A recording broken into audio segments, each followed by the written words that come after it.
Welcome to YoYo TV election special. Kadapa జిల్లాలోని లోక్సభ సెగ్మెంట్లలో రాజంపేట ఒకటి. కడప జిల్లాతో పాటు చిత్తూరు జిల్లాలోని అసెంబ్లీ నియోజకవర్గాలు కూడా ఇందులో ఉన్నాయి. పలువురు ప్రముఖ నేతలు ప్రాతినిధ్యం వహించిన ఇక్కడి నుంచి గత ఎన్నికల్లో యువకుడైన మిథున్ రెడ్డి విజయం సాధించారు. వైసీపీ తరఫున పోటీ చేసిన ఆయన బీజేపీ అభ్యర్థి మాజీ కేంద్ర మంత్రి దగ్గుపాటి పురంధేశ్వరిపై 1,75,000 భారీ మెజార్టీతో విజయం సాధించి పార్లమెంట్లో అడుగుపెట్టారు. చిన్న వయసులోనే లోక్సభకి ప్రాతినిధ్యం వహిస్తున్న మిథున్ రెడ్డి మరోసారి గెలుపుపై ధీమాగా ఉండగా టీడీపీ కూడా ఆర్థికంగా బలమైన నేతను బరిలో దించి గెలుపు వ్యూహాలు రచిస్తోంది. రాజంపేట లోక్సభలో రాయలసీమ రాజకీయాలలో ఓ ప్రత్యేక స్థానం సంపాదించుకుంది. ఈ సెగ్మెంట్ 1952లో ఏర్పడింది. కాంగ్రెస్ నేత పోతరాజు పార్థసారథి వరుసగా 4 సార్లు విజయం సాధించారు. మాజీ కేంద్ర మంత్రి అన్నయ్య గారి సాయి ప్రతాప్ రెడ్డి ఇక్కడి నుంచి 6 సార్లు విజయం సాధించి కేంద్రంలోనూ కీలక పాత్ర పోషించారు. ఇలాంటి నియోజకవర్గంలో గత ఎన్నికల్లో వైఎస్ఆర్ కాంగ్రెస్ పార్టీ నుంచి పోటీ చేసిన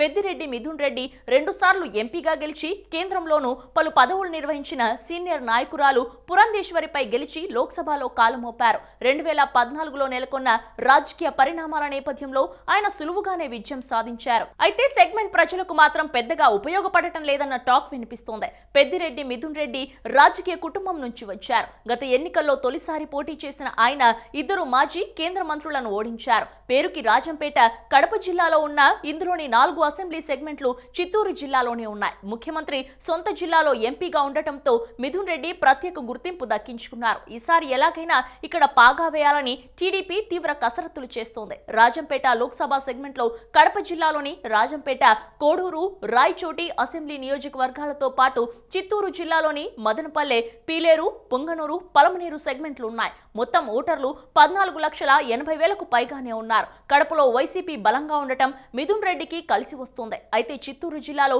బలం పెంచుకుని ఇక్కడ గెలవడానికి టీడీపీ ప్రయత్నాలు చేస్తోంది.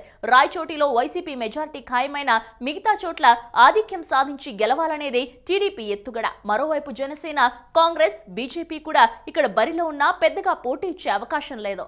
రాజంపేట లోక్సభ బరిలో టీడీపీ నుంచి డి సత్యప్రభ, వైసీపీ నుంచి సిట్టింగ్ ఎంపీ మిథున్ రెడ్డి, జనసేన నుంచి సయ్యద్ ముకరం చాంద్ నిలిచారు. బీజేపీ ఎన్ఆర్ఐ మహేశ్వర్ రెడ్డిని నిలిపిన ఆయన ఆ పార్టీ నుంచి తప్పుకున్నారు. ఇక కాంగ్రెస్ కూడా అభ్యర్థి నిలిపిన ఆ పార్టీకి విజయంపై పెద్దగా ఆశలు లేవు. ఇక్కడ ఎందరు అభ్యర్థులు బరిలో ఉన్నా టీడీపీ, వైసీపీ మధ్యనే ప్రధాన పోటీ ఉంది. టీడీపీ సంక్షేమ పథకాలు చిత్తూరు జిల్లాలో వచ్చే మెజార్టీ ఆధారంగా విజయం సాధిస్తామని టీడీపీ భావిస్తోంది. ప్రభుత్వ వ్యతిరేకత, జగన్ పై ఆదరణ, వ్యక్తిగత బలం తమని గెలిపిస్తాయని వైసీపీ నేత మిథున్ రెడ్డి భావిస్తున్నారు. అలాగే పవన్ పట్ల ఉన్న ఆదరణ, యువత మార్పు కోరుకోవడం తమకు ఉపయోగపడే అంశాలుగా జనసేన నమ్ముతుంది. ఇక బీజేపీ ఆర్థికంగా బలమైన అభ్యర్థినే బరిలో నిలిపిన ఆయన పోటీ నుంచి తప్పుకొని ఆ పార్టీకి షాక్ ఇచ్చారు. ఇక కాంగ్రెస్ అభ్యర్థి పోటీలో ఉన్న పెద్దగా పోటీ ఇచ్చే పరిస్థితి లేదు. మొత్తంగా ఇక్కడ టీడీపీ, వైసీపీ మధ్యన టఫ్ వారే నడవనుంది.